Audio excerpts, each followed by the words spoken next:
Welcome back to the Archive Network. Aurelius here, with Malik, curators of the Exploration Archive. We left Roald Amundsen, South Pole last time but the return journey would not be a mirror image of the outward march. Today we pick up where we left off. The expedition began on a morning when the horizon looked unforgiving, as if nature itself conspired against them. Behind us, the harbor echoed with memories of life, now reduced to an eerie silence. We moved inland, the salty wind greeting us like an old acquaintance, a reminder of the sea we were leaving behind. Our careful march was underway. Sledges lightened as we parceled out rations for the journey ahead, every decision weighed with the knowledge that the land was both unforgiving and full of untold stories. Aurelius, you talk about the march like it's some kind of calculated ballet. But we can't ignore the brutal reality of that cold. Each step they took reminded them of how vulnerable they really were. They weren't just marching. They were battling against an indifferent landscape that wanted to break them. Each person in that line carried their own fears and hopes, fighting not just for survival, but for a future that seemed so far away. True, the cold was unyielding. But we must remember, the expedition's choreography was critical. We harnessed dogs, tested runners, and established a steady rhythm. Each action was deliberate, a mechanical effort against the relentless land. Survival demanded nothing less. The biting wind and snow were relentless adversaries, but we faced them with a plan. Every detail mattered. This meticulous approach wasn't just a strategy. It was a testament to our will to endure, to carve out our place in history. But survival isn't just about mechanics, Aurelius. It's about human endurance and the stories that come with it. Those hands that learned to work with leather and bone were also grappling with fear and dread. The whiteout didn't just obscure their path. It threatened to erase their very existence. Each moment they faced was a test of resolve, a struggle to push through the darkness. It was about holding on to hope when everything around them was falling apart. You've captured the essence of their struggle well. Visibility collapsed into a blank slate, erasing their landmarks. Navigators understood that a single mislaid depot could spell disaster. They moved with precision, using sounding poles to probe the whiteness. Each careful step was a dance with uncertainty.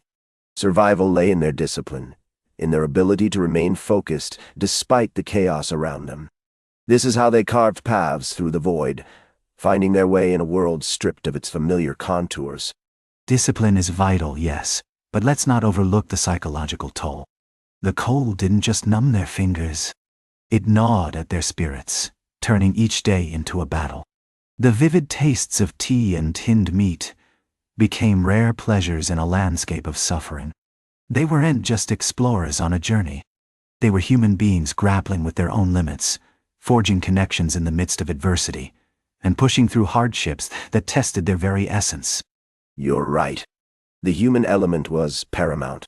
As we ventured into the unknown, the terrain revealed both practical discoveries and lurking dangers. Crevasses weren't just oddities. They were immediate threats, hidden seams that could spell disaster in an instant.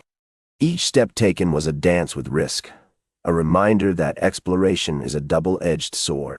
We uncover beauty and face peril simultaneously. That's the essence of pushing boundaries, an adventure marked by both wonder and caution. And yet, what about the selection of the party? It wasn't just about having courage. It was about skill too. A small team of capable men was chosen, each with a role that really mattered. The leader's choices on who moved forward weren't just tactical. They could mean the difference between life and death. Each decision weighed heavily on him, knowing that one wrong call could lead to disaster, not just for the mission, but for every man involved. Absolutely. Individual competence was a crucial swing factor in our success. A skilled ski technique conserved vital energy, allowing us to navigate challenging terrain more efficiently. Meanwhile, a well-sewn harness prevented catastrophic losses that could have derailed our efforts. This wasn't just luck at play. It stemmed from a deep understanding of the environment. It was a testament to our preparation and resolve, proving that in the face of adversity, meticulous planning can make all the difference. But let's not romanticize their actions. The psychological strain on the return journey was very real. Every decision weighed heavily, especially when resources were running low. Even the simplest choice about rations could spark heated arguments among men who had once stood shoulder to shoulder, united by a shared purpose. They weren't just fighting for survival. They were grappling with their own fears and frustrations. It's heartbreaking to think how quickly camaraderie can fray under pressure. It's the nature of exploration. The return journey was never a mirror image of the outward march. We had to navigate familiar terrain with a new anxiety, transformed by what we'd experienced. The landscapes might look the same, but they feel different after all the trials. Empires, after all, don't just expand. They adapt and evolve. They learn from hardship, and that's how they persist. Every setback teaches a lesson, shaping the future in ways we often overlook. Adaptation is necessary, but at what cost? The sacrifices made along the way have been profound. Just think about the dogs culled for survival, and the men altered by sheer exhaustion. These losses aren't just footnotes in our story.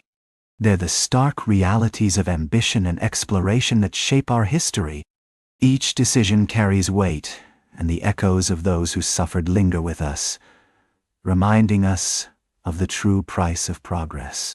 Their effort resulted in more than mere survival. It was a calculated repositioning of humanity on the globe. The practical knowledge they gained would shape future explorations and influence generations to come. Sure, the emotional toll weighed heavily on them, but they returned with a treasure trove of data and experience. This legacy would resonate long after, not just in the corridors of power, but in the hearts and minds of those who dared to dream of the unknown. That's where we leave it this time. Roald Amundsen South Pole continues. The story isn't finished yet. Find the full series on the Exploration Archive, part of the Archive Network. We'll be back with the next chapter.